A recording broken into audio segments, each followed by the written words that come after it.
Danny Flexent here for Seconds Out. Delighted to be joined once again by Joyce, ahead of the big fight with Carlos Takam. 2 days to go. How are you feeling? Feeling good, yeah. Rested, had a bit of breakfast in the hotel, so I'm ready for this press conference and to get in the face of Takam. So yeah, good happy days. Are you looking forward to that kind of face-to-face contact, the war of words and that kind of thing? I know a lot happened between you and Dubois before your fight. Is that something you relish? I'm not too bothered, to be honest, but I know there's going to be fireworks in the ring. I think we're both experienced enough and respectful of each other to know, it's going to go down in the ring. So I don't know, see how the day goes. Is the gravity of the situation hitting you now? Not only are you the main event of a big show, you're now WBO #1, you're now the guy with everything to lose. Yeah, so pressure's on me if I let it, and after that then, I've got to get through Takam first, which is going to be a hard night's work. But then, the future's very bright for me because, WBO mandatory. So, yeah. Good stuff. Now, how's training camp gone for this? I know everyone says shape of my life, all that stuff, but just generally, have you done anything differently from previous camps? Have you worked mainly with Steve? What's been happening? Yeah, worked mainly with Steve and Greg at Stallouts and with Cam Goff at Peak Performance. So it's just the same camp as I did for Dubois, apart from Salas coming over early on to set the game plan. So that's the only difference.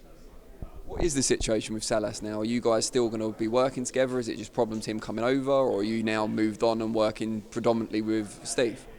Yeah, I'm working with Steve for now while I'm here, but I guess when I get opportunity for especially for a bigger fight, then I'll go back to Vegas and have my training camp there if possible. Tell us about the benefits of training over there, particularly at the UFC Performance Institute. It's great to be away from home. You got the weather. There's a slight altitude,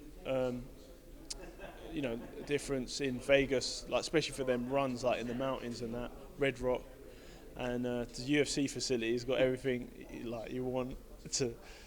Plus the food and also Salas as well, to be there and get his years of experience and knowledge imparted into me.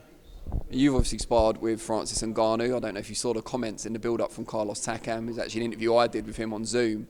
He said that he'd spoken to Ngannou, they're good friends apparently, and he told him you're not a dangerous guy. He said you're a nice guy, but you're not dangerous. What would you make of that?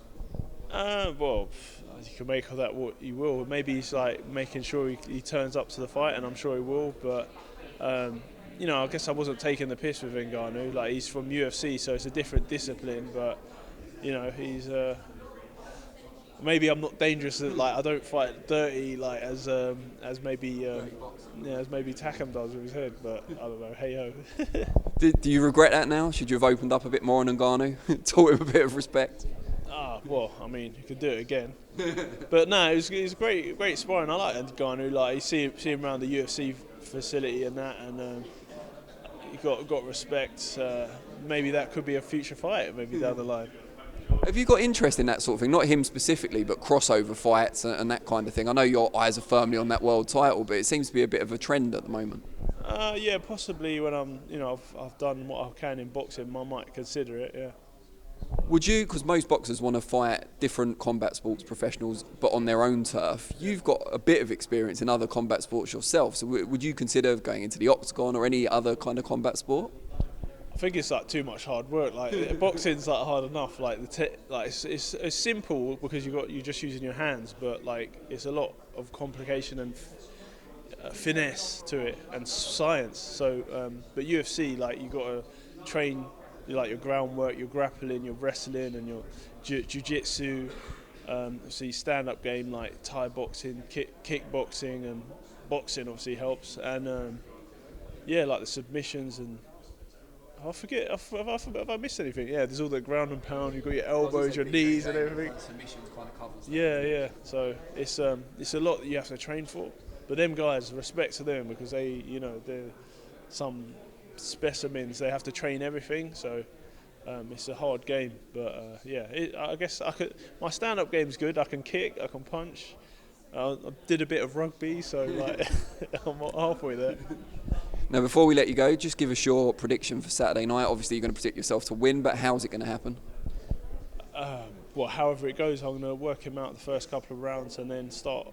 I mean, he might start fast and try and stop me early, or try to stop me early, and then as we warm into the fight, then we're just going to have some exchanges and that, and yeah, hopefully at some point I'm going to hit him with a big one and he's going to go down and hopefully stay down. Good stuff.